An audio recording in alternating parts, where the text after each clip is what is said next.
The latest round of legal wrangling involving former President Donald Trump is obviously a very serious legal concern for the former president. But what about the politics of it? If anything, he seems to get a boost every time he's indicted.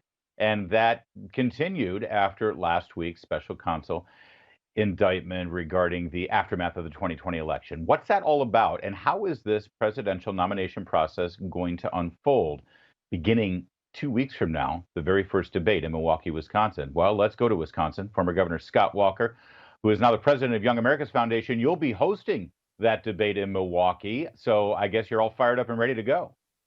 We are. It's going to be a great debate. I'm proud that Young America's Foundation is a partner with that. I'll literally give the welcome on the stage that night. It'll be nice, unlike 8 years ago, to actually be on the stage and not have to be worried about being under the spotlight, just giving a welcome. Yeah. But I expect there'll be a lot of fireworks and a lot of interesting discussion.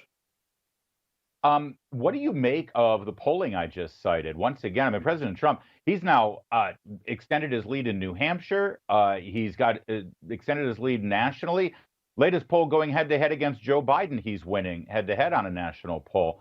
What do you make of that reaction to these indictments? Normally, that would be bad for a candidate. Right. Well, I think of two words. I think of family and forward. Let me explain what I mean by both.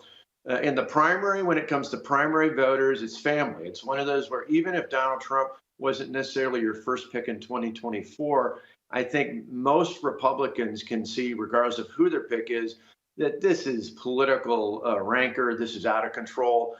This is more of the same thing that we've seen attacking Donald Trump. And so like a family, people tend to surround their family when they're in trouble. And the same thing's true with Donald Trump. They can see through this and they're outraged. What the interesting part about it, though, is what you just mentioned. Beyond just the primary polling, it's the general election polling in states like mine that matters. And that's where I say going forward, a critical mistake Republicans made in the 2022 cycle was spending too much time talking about the 2020 election instead of saying, what are you going to do going forward? That's what swing voters want in battleground states. And as long as liberals are focused on things in the past, that gives Donald Trump and others a chance to say, what are they going to do going forward? And that's a benefit for him. Oh, so if anything, the Democrats bringing these charges against President Trump 3 years after the events of January 6th actually mires them down because it looks like they're obsessed with the 2020 election. Absolutely. In the battleground states, I remember Chuck Todd was in Waukesha, Wisconsin with me not long ago, and he kept talking about January 6th. And I said, I defy you to walk around this park and find one person who gives a rip about January 6th today. They might have back then, but today they're more worried about their gas tank, about their grocery bill, about their tax burden, and about securing the border so fentanyl doesn't show up in their backyard when their kids or grandkids. Let's take a look at a brand new ad. It just hit today. This is coming from one of President Trump's super PACs supporting him. Let's see it. Hey, Joe. How come your Justice Department goes after Trump endlessly, yet they cover for your family? Hunter's laptop? Yeah, that was censored, but we know that laptop's real. And it's not just filled with photos of Hunter's drug-fueled debauchery either. Nah, it showed Hunter pocketed millions from foreign partners, cash from Ukrainian and Chinese interests accused of bribery and fraud. And remember when you claimed your family never made money from China? Well, Hunter admitted in court he took their cash. His Chinese business partner was tied to the Communist Party. How did Hunter's partners get meetings at the White House? Your brother, grandkids, even nieces and nephews. You get the picture. This is President Trump basically saying, wait, no, you're the corrupt guy. Now, I think this does work for the primaries, Governor Walker, but do Republicans or President Trump in particular here fall into a trap of sort of talking about things other than the economy? I think it's a big issue if the president is corrupt and he's lied about it, but it doesn't bring the price of gas down. No, but you got to do the two hand in hand. I think you can have a dual track. We can walk and chew gum at the same time. So I think it is powerful because the left assumes that swing voters are all obsessed about Donald Trump and his personality. They're assumed about January 6th and things of that matter. I think that this ad and this line of logic flips the script and says, this is why they're focused on. This is why they're doing it. They want to draw attention away from the real corruption that's happening with Joe Biden and his family. And I think you do that suddenly. I always say the best political arguments are the ones that people go damn straight. Now you go, oh, damn straight. I get why they're doing this. Then he's got to pivot and make the case about making for a better economy, which is what he had during his time as president of the United States. And also, if people are getting their news from the New York Times, Washington Post, or broadcast news channels, God forbid, everything in that ad will be a revelation to them because it's not being Right. reported in other parts of the media. Well, exactly. I mean, the laptop alone, we can see in the polling that had many Americans, not all, but many Americans known more about that, that would have directly influenced their vote in the 2020 election. This is not about going back, but rather explaining why are they so obsessed with it. They're covering up for their problems that you have with Joe Biden and Hunter and his entire family out there. Our friend Peter Schweitzer's talked extensively about this in the great book Red Handed. This ad and this line of logic, I think, goes a long way towards getting independent swing voters to go, oh, okay, that makes sense. And then you got to come to them and tell them what you're going to do to make America better going forward. So let's focus on this debate that we were talking about. Like I said, it's August 23rd in Milwaukee, co-hosted between Fox News and Young America's Foundation, the group that you lead as the president.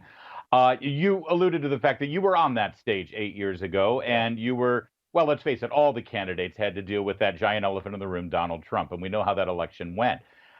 What's your advice to a Ron DeSantis or a Vivek Ramaswamy, or further on the outskirts, some of the candidates who are really going to have to vie for time? How do they do it? Well, I think the best advice I can give is ignore the Washington consultants. That was my biggest mistake, although I think even if I acted differently, it was Donald Trump's time for sure. I was the smart one. I got out before I got a nickname. But in the end, I think if they're going to have any possibility, they've got to go out there and be bold and be aggressive and don't, just run on your record. That's the problem I had 8 years ago. I had a great record to run on, but that's not enough. That gets you on the stage. So if you're Ron DeSantis or some of the others, your record gets you on the stage, but now you got to tell them about how you're going to translate that into being a bold and transformational president and how you're better situated to do that than someone who did it for 4 years.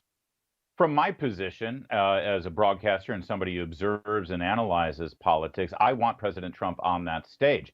I think that the voters deserve to see all of the candidates going at it, and I think he should show up. That said, whenever I talk to anyone who's in the business of winning elections, they all are unanimous. They don't think President Trump has anything to gain by showing up at this debate and everything to lose. What do you think? Well, that is conventional wisdom for sure. But Donald Trump's never been a conventional candidate. This guy has always been cutting edge. People have always written him off. They've always told him to do things, and he's done things his way, completely different than all of that. So I think he actually is well served to be on the debate stage. I think if he comes in and does what he did 8 years ago in those first two, in particular, those first two debates, the one in Cleveland and the one at the Reagan Library. So it's queued up the same way, the one in the Convention City of Milwaukee and the next one after that's in the library. If he comes in and dominates those debates, it's over. It is over. The only chance the other candidates have is if somehow he either comes and slips up, which I don't see happening, or if he doesn't show up and they're able to turn that and say, well, maybe he's afraid to defend his positions here, and they can make some inroads. So I think he's actually in a better position if he shows up and tries to dominate, which he's done before. Finally, Governor Walker, I've heard you make the case that Generation Z, those students that are in college and up into their upper 20s, that's the key to electoral victory going forward. And I'm astounded by the crowds you draw when you do events on campuses. Do you have any tangible understanding that those crowds and the activity amongst conservatives on campuses is actually translating into votes? Yeah, well, for starters, we're seeing the campus lectures in particular. We have over 1 billion views on our YouTube site. We've got almost 1.5 million subscribers. That's the way to do what Ronald Reagan did decades ago. And that is, he bypassed the media and went out in the stump and used the bully pulpit. In our case, it's now bypassing many of the media, corporate media elites, and going directly to young people on their devices. When we make inroads there, it makes a difference. We just saw a report this last week that showed high school young men and their high school age are actually becoming more conservative. We need to counter the radicalization that we see in college campuses and schools, on digital media and so forth. When we do, we don't have to win them. We don't have to have a solid majority. We just need to make some inroads. We can't get slaughtered like we did in the 2022 election. Yeah, we got to do better. That's for sure. Governor Scott Walker, Young America's Foundation in Wisconsin. Thanks for joining us. There's more to come on O'Connor Tonight. You're watching Salem News Channel.